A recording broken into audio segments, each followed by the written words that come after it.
A balança significa o equilíbrio da dosagem. Aqui tem outra história, que a balança sempre serviu com muita história na mitologia.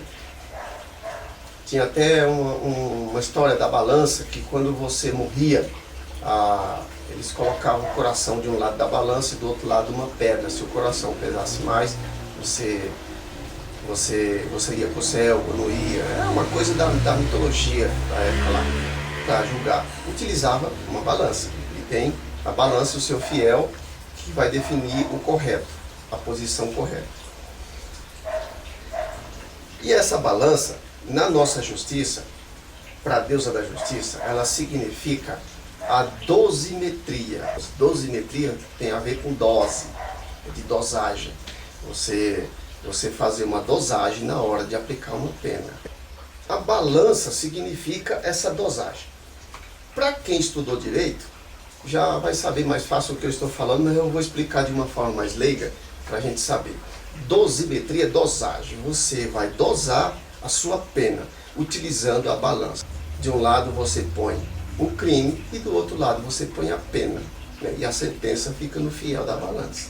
Quando o juiz vai decidir em um processo, ele faz a dosimetria da seguinte forma. Vou explicar da forma bem simples, que é para os leigos entenderem também.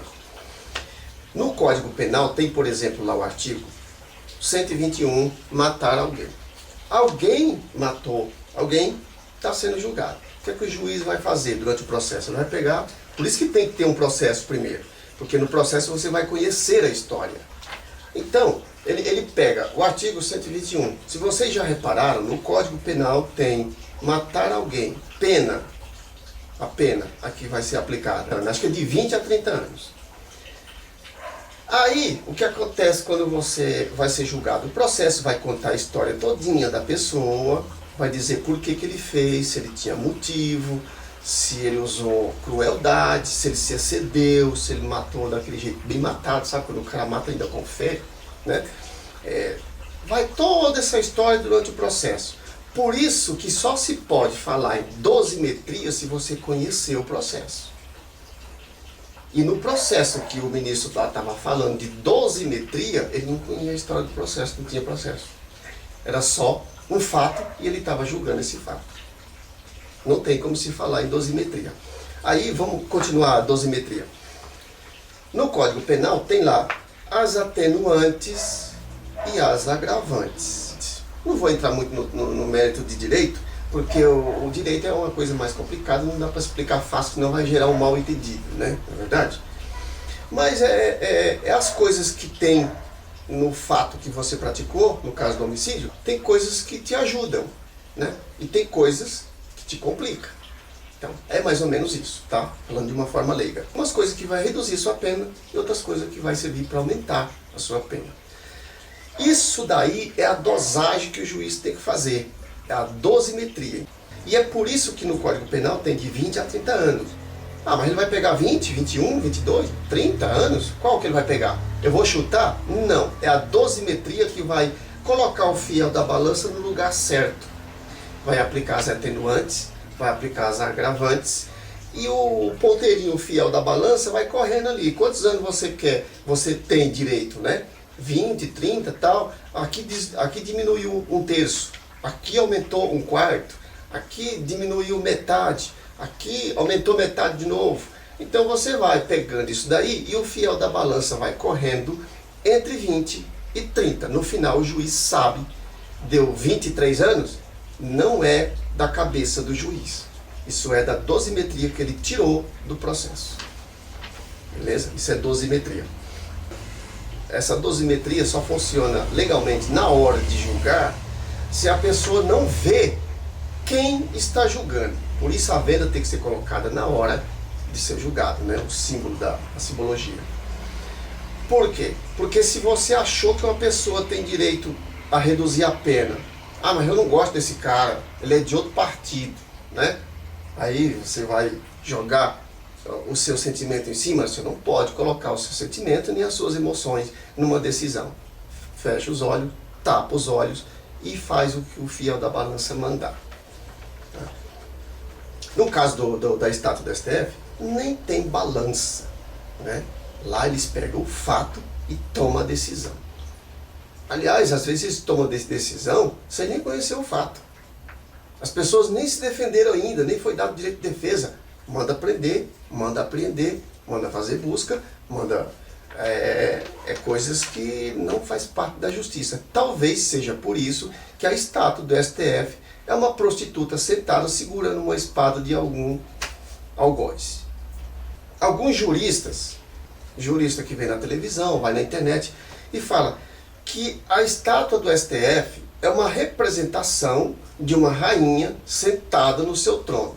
Primeiro, rainha não representa justiça, porque todo sistema que tem uma rainha, ela é déspota. Ela age de acordo com ela, e não de acordo com a justiça. Ah, vai arrancar imposto do povo. Ah, não pagou imposto, corta o pescoço. Isso aí não é justiça. E rainha fazia isso. Então rainha é poder, não é justiça. Tá? Então, ele fala que é uma rainha sentada no seu trono. Agora, vamos outros atributos. Eu estou discordando desses camaradas, não é porque eu tenho mais instrução que ele, é que eu sou mais justo que ele. Isso eu sou. A estátua do STF está sentada numa pedra. Pasmem, numa pedra. Alguém já viu uma rainha representada, sentada no seu trono, que não seja um trono que tenha um encosto lá atrás, bonito, enfeitado de ouro, de bronze, de cristais, de tudo que tem coisas nobres, tudo que demonstra riqueza, ela enfeita seu trono. Na verdade, não é uma simples cadeira, é um trono. E esse trono é representado pela rainha. E sempre que a rainha sentou em um trono, o trono tem encosto. No STF não tem encosto, é uma pedra.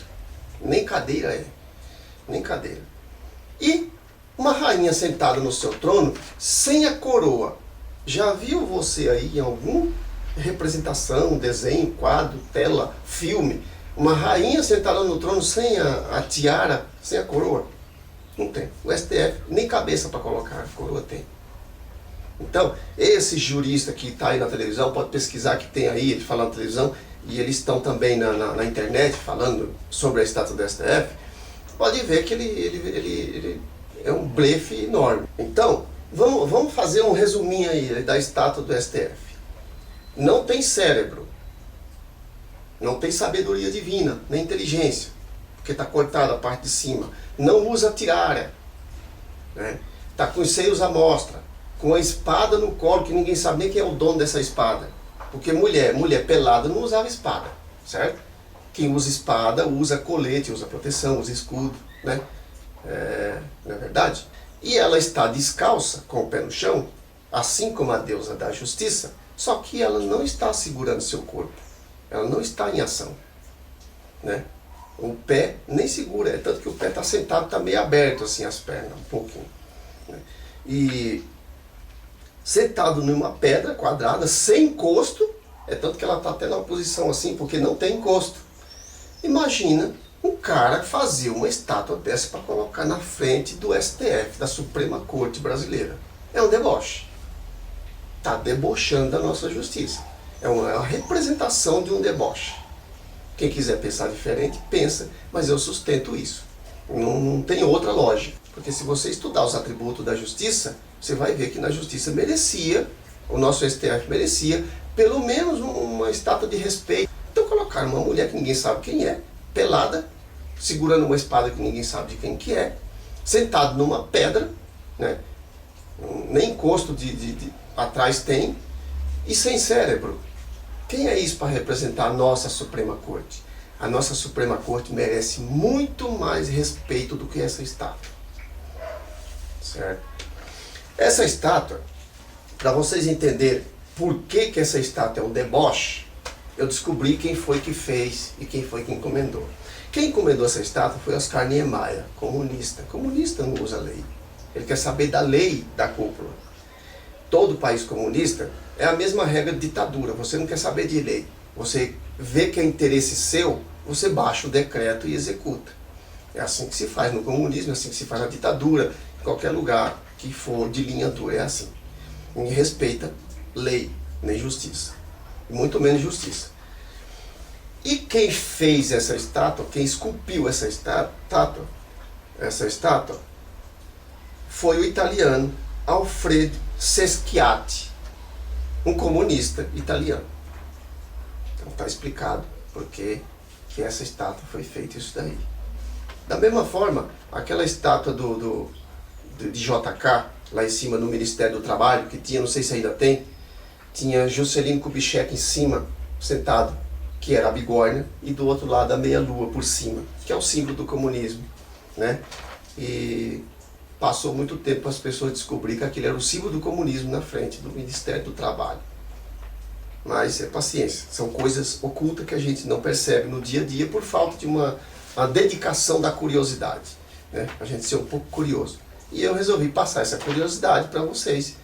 Achem o que quiser. Eu já dei a minha opinião, beleza? Essa é a estátua do nosso STF. Acho que o STF merecia uma coisa melhor.